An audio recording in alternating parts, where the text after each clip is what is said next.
Well, hello everybody and welcome back to my channel, or if you're new, hello, welcome to my channel. My name is Sophie. How are you doing today? I'm doing grand. I'm in a very overtired, overhyper, weird mood. Long day of training yesterday equals my mood's just all over the place today. 1 minute I'm exhausted and want to crash, and the next minute I'm over hyper and weird. One of those days. So I thought while I was weird, whack out my camera, stick it on my shelf in my wardrobe, just talk to you guys. So I asked you guys questions over on my Instagram, thought I would answer some, got quite a few. Wasn't expecting that because I haven't done a Q&A in a while, but thanks for asking and we're going to get into them. I know some people find Q&As like kind of boring or whatever, or don't want to watch them, but I actually really enjoy them because I love to find out more about the person, and also you kind of see their real personality when they're just answering questions about themselves. The first question that I actually got quite a few times was, how am I post-operation? For anyone that doesn't know, I had an operation in October, like the end of October last year. I had my gastric pacemaker redone because the battery went. I did have it like 7 years, so I suppose that's what it said on the packet. But yeah, I had that at the end of October and I was very lucky to have it. If you haven't seen that video, go watch that video. I think it was maybe even the last one I posted about the update. I don't remember what I said in the update, but that was about a month after surgery. We're now a few months away from when I had the surgery. Here's the thing. The pacemaker primarily helps with the sickness side of gastroparesis, which is great, grand. Had that done, up the settings, and it's almost back to where we were with the anti-sickness medication as well. I'm kind of rebalanced out with that. I still get a bit more feeling nauseous than I was before I had it, but we've only had one change of the settings, so it's not going to be perfect, but I'd say we're like 95% there in terms of getting back to where we were before the battery started to die. However, if you watched my last video, you'll know I haven't been on pain relief, so sorted one problem out. Got another one, but I'm going back on pain relief on Friday. Not sure when I'm uploading this video yet, so I may have had it or about to have it. But anyway, going back on pain relief. So once I've had that, hopefully will kind of get me back to where I was before surgery. So struggling a little bit at the moment, but if we're going on operation side of it, I'm a ton better. Is this going to be your last year on Worlds? Again, I'm getting this one a lot. I also had it on an Instagram Q&A that I did a few days, or maybe it was like a good week or two ago now. They all blur into one. Sadly, I do think this will be my last year of Worlds. Worlds is super expensive.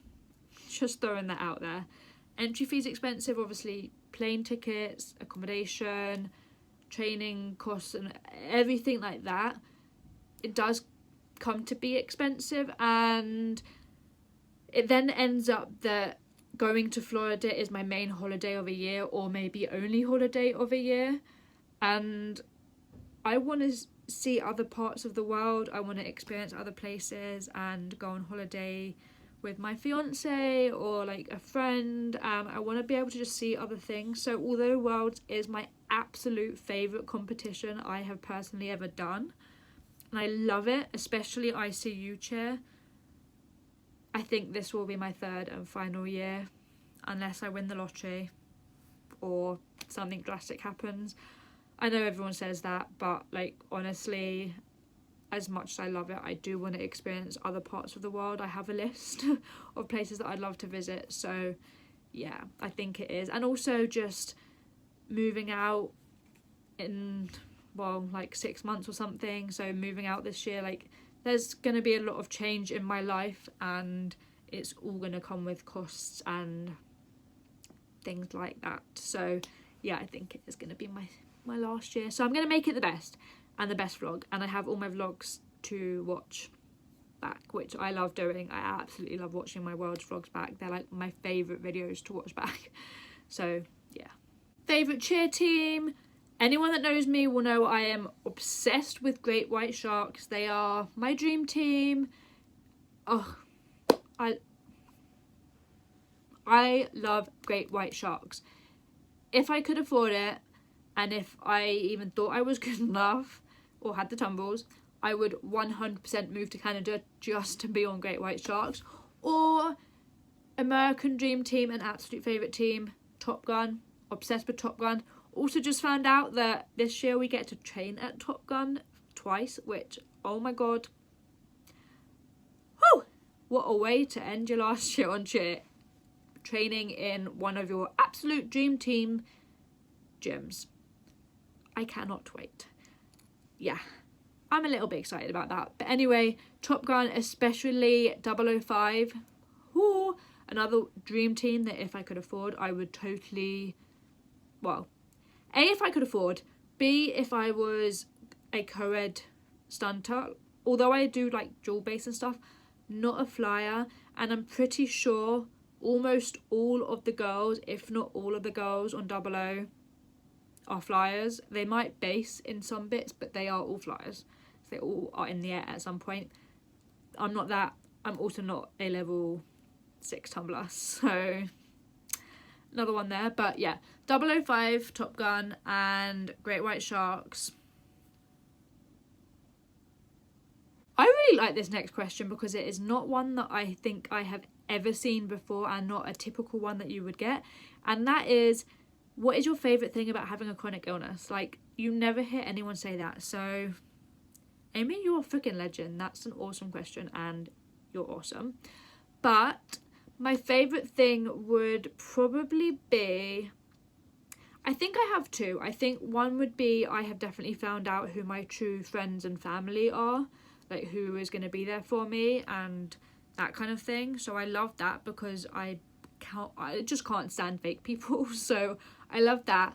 And then the other thing I think would be the way my perspective on life has changed. Whilst I'm obviously going to have negative thoughts about certain things, I've definitely become a calmer person in the sense of I'm more likely to try and find the good in something, or I'm more likely to try and understand someone, which I wouldn't have necessarily done before, because I'm like, well, do you know what? Hey, maybe they've reacted that way because of this or that, or they're having a bad day, which before I probably would have done what most people do and just get frustrated and annoyed. Whereas now I will try and see it from a different perspective, and I like that I'm seeing things from a more open perspective. I'd say that, yeah, like open perspective, open mind, which I like. I prefer having my mindset in that kind of way most of the time. You know, everyone has their days. Next question was really random, and I actually had like a few of these. Is, do you know Dana Berkey? And yes, I do. I've met her. I'm going to be able to see her again at Worlds this year, and she is one of the kindest people that I'm fortunate enough to call a friend. And I've been talking to her for years. We met online, obviously, through cheer. And if you haven't watched her channel, you totally should go and watch her channel. If I remember, totally leave it in the description box below.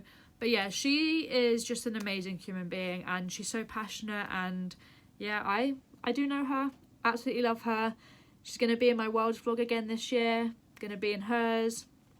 First and last year, kind of cool. And yeah, she's just an amazing human being, and hopefully we'll be able to do some more collabs in the future, be it together or making it work from apart. But yeah, I do know her, which is really cool. A couple of people that wrote that comment did say that they had just met her at NCA, so maybe that was on your brain. But yeah, if you've met her, you'll know she is an awesome human being. Love her channel, and I just love how dedicated she is to what she loves. Like, if she loves something, she's going to put 100% in. Basically, Dana, I'm literally bigging you up right now, and you have no idea. But there you go. I love you, girl. Next one I got was, can you cook? Haha. Anyone that knows me will know, not my strong suit. never has been, and then getting gastroparesis totally made sure that I didn't cook, because, well, food and stuff and heat and stuff, and no. However, in the last year I have cooked a handful of meals, only one of which I've eaten, or two. I've mainly cooked for Harry, but they have kind of been the same couple of meals. I did make a chicken casserole the other day and it was actually really good. I was actually pretty impressed with myself. But I'm starting to learn and starting to try and play. Do I like it? Not massively. Do I think I'm going to be a chef? Absolutely not. What were you like as a child? I think if you ask my mum, her probably exact words would be drama queen. I did drama, like I did acting most of my childhood. Absolutely love it. Really miss it. But I was always very dramatic. Even when it came to things like hurting myself, I used to be quite dramatic about it. Favourite TV shows? I don't watch that much TV, but I am obsessed with Dynasty. Love that show. Riverdale. Love that show. I loved Pretty Little Liars when it was on. Used to love that. Went through a phase of loving Vampire Diaries. Modern Family. Quite liking that. Friends, I mean, everyone knows me. And Friends are like two peas in a pod. Love Friends. Absolutely love that one. Probably my all-time favourite, to be fair. And I watch like a lot of like Netflix series, and yeah, I don't have like many TV shows that I'm like addicted to or anything. I used to love Switched at Birth when that was on, but yeah. Oh, and Greenhouse Academy. I'm so happy season 2 is coming back, because I think it's not season 2. I don't know what season it is, because I found it late and then just binge watched it. But it's coming back, like this week. No, 20th of March, like next week or something. I'm really excited for that because I love that one. I guess going on from this is I got reality shows, yes or no. Not particularly. The only ones that I watch, I mean, I watched like the clips of Dancing on Ice, but I never watched the full show. And the same with Strictly Come Dancing. I'll watch the dance routines on YouTube, but I won't actually watch the entire show. I didn't watch the last, I don't know how many series of Big Brother. I don't watch Love Island. Is it Love Island? No. Basically is the answer. No, not a massive fan. Favourite type of workout? Here's the thing. If you ask me my favourite workout, like home workout, it will always be core related. Like it will always be core. Like fully core. But if you ask me if I'm going to the actual gym, which very rare, only ever go with Harry because he's a PT and we train together sometimes. So if you ask me with that, I love our leg session. We get very carried away, so they end up being very long. Can't walk the next day. But I do love leg sessions, so yeah. Be between legs and core depending on what kind of workout you mean. If you want to see any workouts that I do, like home workouts or ones in the gym, be sure to let me know and maybe I can film some. But also if cheer, on a side note, is counted as a workout, then obviously cheer, stunting. And the last question is favourite routine from NCA. I have so many favourite routines. Like I love Double O's routine. I love Great White's routine. Like obviously they're my favourite routine, like favourite teams. I love TGLC. I loved Wildcats. I really like Wildcats this year. Their routine's really, really good. There's loads of routines that I would say that I really liked.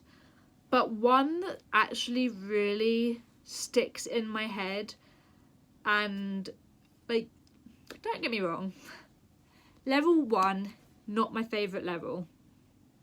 I think a lot of people would agree, especially once you've done the higher levels. However, this routine did not look like level 1. Like you actually forget that it is level 1. It was so creative, so sharp, so on point. Whew! And those back walkover legs, they were straight. And that was actually a UK team. That was Zodiac. I don't know if you have heard of Zodiac, but if I live closer, I would quite happily join them. But their team, Shadow, is an international junior 1 team. They scored like 99.85 or something. They were incredible. They were getting people hyped up about level 1, which you don't see very often. And honestly, they're the team that it's stuck in my head. Like, I can still visualize it because it was so sharp. Like, they deserve to win. Like, that routine was on point and so creative. So good job to the coaches. That is all the questions I'm going to answer for today, because otherwise we are going to be here for a very long time and you have probably heard enough of my voice, because I have definitely heard enough of my own voice. So if you like this video, or you found anything out about me, or you like that I did a Q&A, or your question was answered, be sure to give this video a big old thumbs up. If you're not already, click that subscribe button and the notification bell, because otherwise you're not going to know when I post, and no one wants that in life. Let's be real. If you have any video ideas, or you want me to do Q&As, anything like that, let me know in the comments below. I would also love to know what your favourite NCAA team routine was, and also what else if you're not a cheerleader. What is one thing you hope to accomplish this year? Or if you are a cheerleader and you prefer to answer that one or both, you can do that too. But that is all for this video. Thank you for watching it, because, you know, why not? And be sure to head over to my Instagram, because I post on there a lot more regularly. And until next time, keep watching, stay strong and stay safe. Bye guys.